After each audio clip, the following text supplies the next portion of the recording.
ఇలా నీవు చెప్పిన అవి పనికిరావు. చూడండి కిందకి ఏమంటున్నాడు. 15 వచ్చిన చదవండి. టైం అయింది కాబట్టి కొద్దిగా త్వరగా ముగించుకుందామండి, ఎందుకంటే ఇలా చెప్పాలంటే వస్తుంది.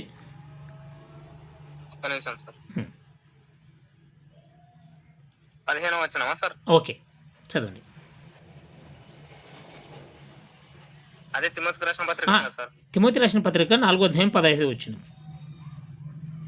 నీ అభివృద్ధి అందరికి తేటగా కనబడు నిమిత్తము వీటిని మనస్కరించుకును, వీటి అందే సాధకము చేసుకును, నిన్ను గూర్చి నీ బోధన గూర్చి జాగ్రత్త కలిగి ఉండుము, వీటిలో నిలకడగా ఉండుము.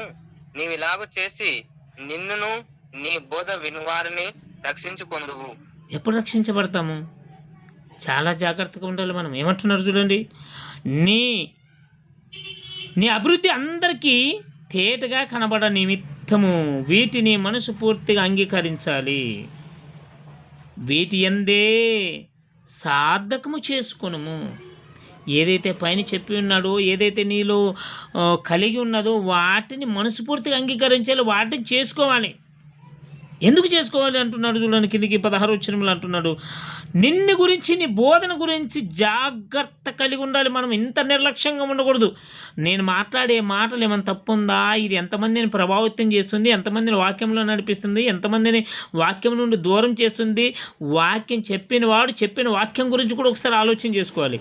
మాట్లాడుచున్నవాడు, పాట పాడేవాడైనా, ప్రార్థన చేసేవారైనా ప్రతి వారు కూడా మరొకసారి దాన్ని రిపీట్ చేసుకోవాలి. ఎందుకంటే దీనివల్ల ఎంతమంది నష్టపోతున్నారు, ఎంతమంది లాభపడుతున్నారు. నిన్ను గురించి నీ బోధన గురించి జాగ్రత్త కలిగి యుండుము, వీటిలో నిలకడగా ఉండిన ఎడల ఏం చేయాలంట? దాంట్లోనే నిలకడగా ఉండాలి. అప్పుడు నిన్ను నీ బోధ విని వారిని నువ్వు రక్షించుకుంటావు. ఎప్పుడు రక్షించుకుంటావు? వాక్యములో నిలకడగా ఉండాలి. క్రైస్తవుడు అంటే చర్చికి పోయినంత మాత్రం క్రైస్తవుడు కాదండి. దేవుని శక్తి ఏంటో తెలుసుకోవాలి, ఆ శక్తికి లోబడాలి. మనకి దేవుడు అంటే చాలా సింపుల్గా కానొచ్చాడు, అంతే. ఎంత సింపుల్గా కానొచ్చాడు దేవుడు అంటే, మన ఆలోచన ఎంత ఉందంటే ప్రార్థన చేయగానే అయిపోయి దేవుని కోపం చల్లారుతుందా? మనుషులు చేసే ప్రార్థన ఎలా ఉంటుందో చూస్తారా? మీరు ఎప్పుడైనా గమనించారా? అయ్యా ఈ వారం అంతా మేము చేసిన పాపాలని క్షమించండి అంటాడు, వచ్చే వారం కూడా అదే ప్రార్థన చేస్తాడు. ఎప్పుడైనా పాపము చేయకుండానట్లు మమ్మల్ని కాపాడు, ఇకపైన పాపం చేయకుండానట్లు మమ్మల్ని మేము కాపాడుకోవాలి. దేవునికి ఏం వేరే పని లేదండి. పాపం చేస్తూ పోతే క్షమించుకుంటూ రావడం అంతేనా? పాపం చేయడం మానవా? పాపం చేయడము మానకపోతే నీ ప్రార్థన చేసినంత మాత్రము దేవుడు నిన్ను క్షమించేస్తాడా? లాస్ట్ మాట చూసుకుందామండి. దేవుడు మన ప్రార్థన వినడు, అంతే. యెషయా గ్రంథం ఒకసారి చూద్దామండి. 59వ అధ్యాయము మొదటి వచ్చిన అనుకుంటా, ఒకసారి చూద్దామండి. కొన్నిసార్లు మన ప్రార్థన వినడు. ఎందుకు వినడంటే మనము దేవునికి కనెక్షన్లో లేము. కరెంటు పోయింది అనుకోండి, బటన్ వేస్తే బల్బ్ వెలుగుతుందా లేకపోతే ఫ్యాన్ వెలుగుతుందా? యాది వెలగదు. ఎందుకు లేదంటే కనెక్షన్ లేదన్నా, కరెంట్ లేదు, నీలో పవర్ లేదు, దేవుడిని ప్రార్థన వినే శక్తి నీలో లేదు.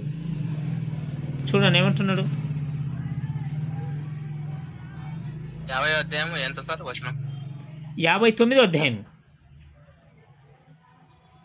59 1 వచ్చిన.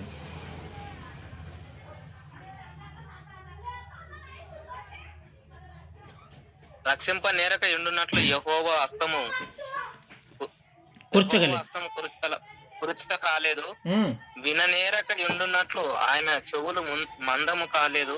మీ దోషములు మీకును మీ దేవునికి అడ్డముగా వచ్చను. ఏమొచ్చాయంట? ఏమంటున్నారు చూడండి, రక్షింపనేరకై ఉన్నట్లు యెహోవా హస్తము కుర్చ కాలేదు, విననేరకై ఉన్నట్లు ఆయన చెవులు మందము కాలేదు. మీ దోషములు మీకును మీ దేవునికి అడ్డంగా వచ్చాయి గోడవలే. ఏమంట? మన పాపాలు, మన మాటలు, మన ఆలోచన మన దేవునికి మనకి అడ్డంగా ఉంటాయి. మనమేమనుకుంటాం, ఆయన చేయి చిన్నగా ఉందేమో, నేను చెప్పే మాటలు వినలేకపోతున్నాడేమో. ఇలా ఆలోచన చేయొద్దు. దేవుడు ఆకాశము నా సింహాసము, భూమి నా పాదపీఠం అంటాడు. ఆడ కూర్చుంటే 7 వరకు తన పాదం వస్తుందంటే ఎంత గొప్పవాడు, ఎంత సామర్థ్యత కలిగిన వాడు. ఆలోచన చేసుకోండి. ఆయన చెయ్యి ఎంత పెద్దగా ఉంటుందో ఆలోచన చేసుకోండి. నీవే బొక్కలున్నా యాడున్నా ఇలా పట్టకు రాగలడు. దావీదు మహారాజు అంటాడు, నేను ఎక్కడ పోగలనయ్యా, పాతాళం పోయినా నీవే ఉన్నావు, సముద్ర అగాధంలో పోయి తాక్కున్నా నీవే ఉన్నావు, నేను ఎక్కడ నీ నుండి పారిపోలేను అంటున్నాడు. అందుకని జాగ్రత్త. మనం ఈ శరీరంలో ప్రాణం కలిగి ఉన్నప్పుడు వాక్యాన్ని చదువుతూ వాక్యానుసారంగా ఉన్నప్పుడే క్రైస్తవులము. అంతేగాని మా నాన్న పాస్టరు, మా నాయన సంఘ పెద్ద, లేక మా అన్న సేవకుడు, లేక నేను చర్చికి పోతున్నాను కాబట్టి, కానికిస్తున్నాను కాబట్టి నేను క్రైస్తవుడు, ఇలాంటి ఆలోచన కాకుండా క్రియలు కలిగి ఉండాలి. మనకి ఏదైతే ఇచ్చాడో దాన్ని పట్టుకొని ఉండాలి. ఆఖరి వరకు దాని అందే నిలకడగా ఉండాలి.